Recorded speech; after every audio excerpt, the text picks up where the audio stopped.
You know, a new discovery I've just been recently becoming obsessed with? Prison videos on YouTube. Not videos of people in prison, just videos of ex-cons talking about prison. That's one of them dumb things you think about once in a while. Like, what would happen to me if I went to prison? I don't think for me it would turn out very good. They refer to your buttocks as cakes. That's just a little prison talk that I've learned for you. But I think my cakes might be, if not highly, then at least somewhat sought after among the population. I mean, me personally, I'm not a big guy. Some of these YouTube motherfuckers would probably pick me up off the ground real quick, like in half a second, like the way you pick up a shovel. Then they would want some cakes. But I don't know, generally in my life, being not a very big guy hasn't really been a struggle for me because I don't have it in me to want to fuck with people anyway. I don't go around and purposefully disrespect people. Even if I don't like what they're doing, what the fuck am I going to teach people lessons? I don't give a shit. It's just a non-issue. I don't even really get road rage, man. I mean, I bitch in my car, but I don't fucking do anything to try to fuck with anybody. Because I know, like, suppose you do teach this one guy the lesson that he learns for a lifetime and he never does that shit again. Then there's like 18 to 5 dozen more of them just coming from the other direction. The supply of them is never gonna stop. Plus now you're going to prison. I wouldn't call myself like a complete pacifist now. I mean, this shit just doesn't come up. And that's a luxury you're afforded when you're not in prison. You can, not fuck with anybody and you can keep yourself out of shit. But the more I hear about prison, the more it seems like that doesn't quite work like that. They just jump people because they're bored. I saw one of these videos, and it's not just people like me, because I saw one of these videos where there's this like 10-foot tall black guy with arms that are probably bigger than my legs. Looked like he could toss a beer keg over a wall, like one in each hand. And he's talking about how like just anybody can be the target of it. He's talking about how even if you're big or even if you're really skilled, it doesn't matter when you got like 12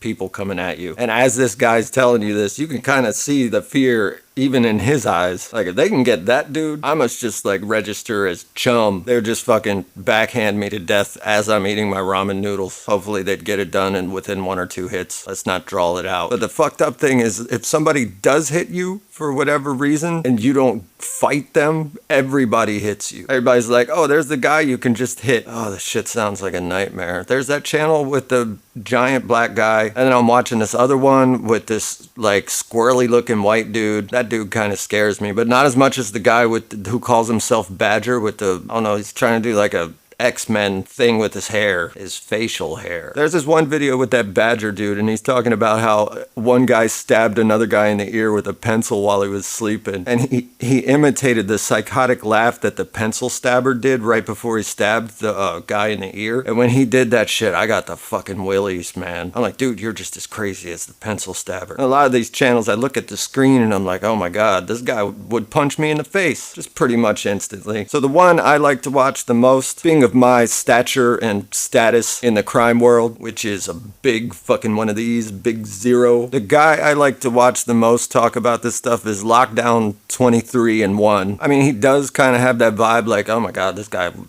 probably kill you, but he just doesn't seem like he wants to. Like these other channels that you watch, as they talk about this shit, you can see them going into this PTSD fucking trance, like their eyes start doing weird shit and they just get carried away by it. And I'm just watching it like, oh my god. But the guy who calls himself Death from Lockdown 23 and 1, ironically enough, the guy who calls himself Death is the nicest guy who doesn't make you feel like you're about to be raped through a fucking TV screen. I don't know, maybe I could be slightly wrong about him. Maybe he would elbow my teeth out if I like accidentally stepped on his shoe or something. But at least when I watch his videos, I don't get the same feeling like somebody's trying to force me to pee sitting down. You know, he just talks to you on a level. It's a pretty good variety of shit. There's like fucked up shit like, god damn, that happened. And there's shit you might be curious about like, oh, that's how they do that, huh? There's shit that's funny. It's a good variety across the board of prison stuff. Honestly, I started with the Lockdown 23 and 1 and I was like, oh, prison videos are pretty cool, but then I checked out some of the other ones. I'm like, what the fuck? Shit, what's the white guy with the Backstreet beard and the gel in his hair? I forget. I think it's Life After Prison. Dude, even when that guy's trying to be friendly, there's like,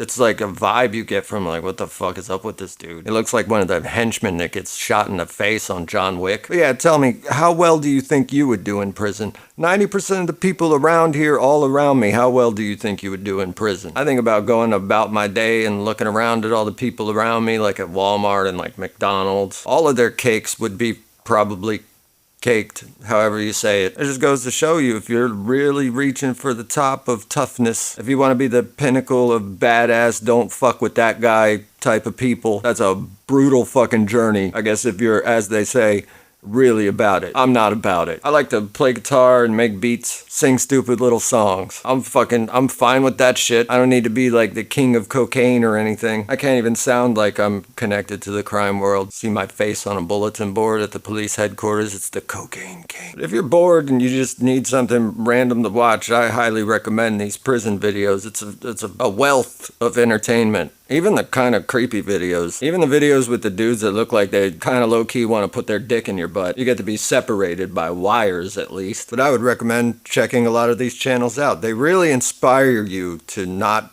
participate in federal racketeering or like selling guns or whatever. Or in Death's case, going outside when people want to jump you but bringing a knife with you and accidentally stabbing one of them. I would stay my ass in the fucking house. They'd be outside like, bitch. I'd be like, cool, I'm making some nachos. My bitch ass is gonna sit in here and watch some fucking Breaking Bad, Rick and Morty or whatever. But you know what? Hopefully, as long as I don't get framed for some kind of murder or something, like Harrison Ford style, as long as that don't happen, I'm never in my life gonna have to wear those disgusting prison shower shoes. I'm never gonna be told to go put my shoes on. Wait till you find out what that means. You don't want to be told to go put your shoes on. It's bad. If I was told to put my shoes on by somebody in prison, I'd probably try to find a way to climb on the ceiling like Spider-Man and slither into the fucking air duct. And I would just live my life there. You know, lick the sides of the thing when it condensates so I can get water. My shit and piss will just fall out of the hole that I crawled into. That's a form of life that I'm willing to accept as opposed to going and getting my shoes on. Anyway, I'm gonna put a link to his channel in the bottom thing. So that's about it. And remember, you gotta protect your fucking cakes.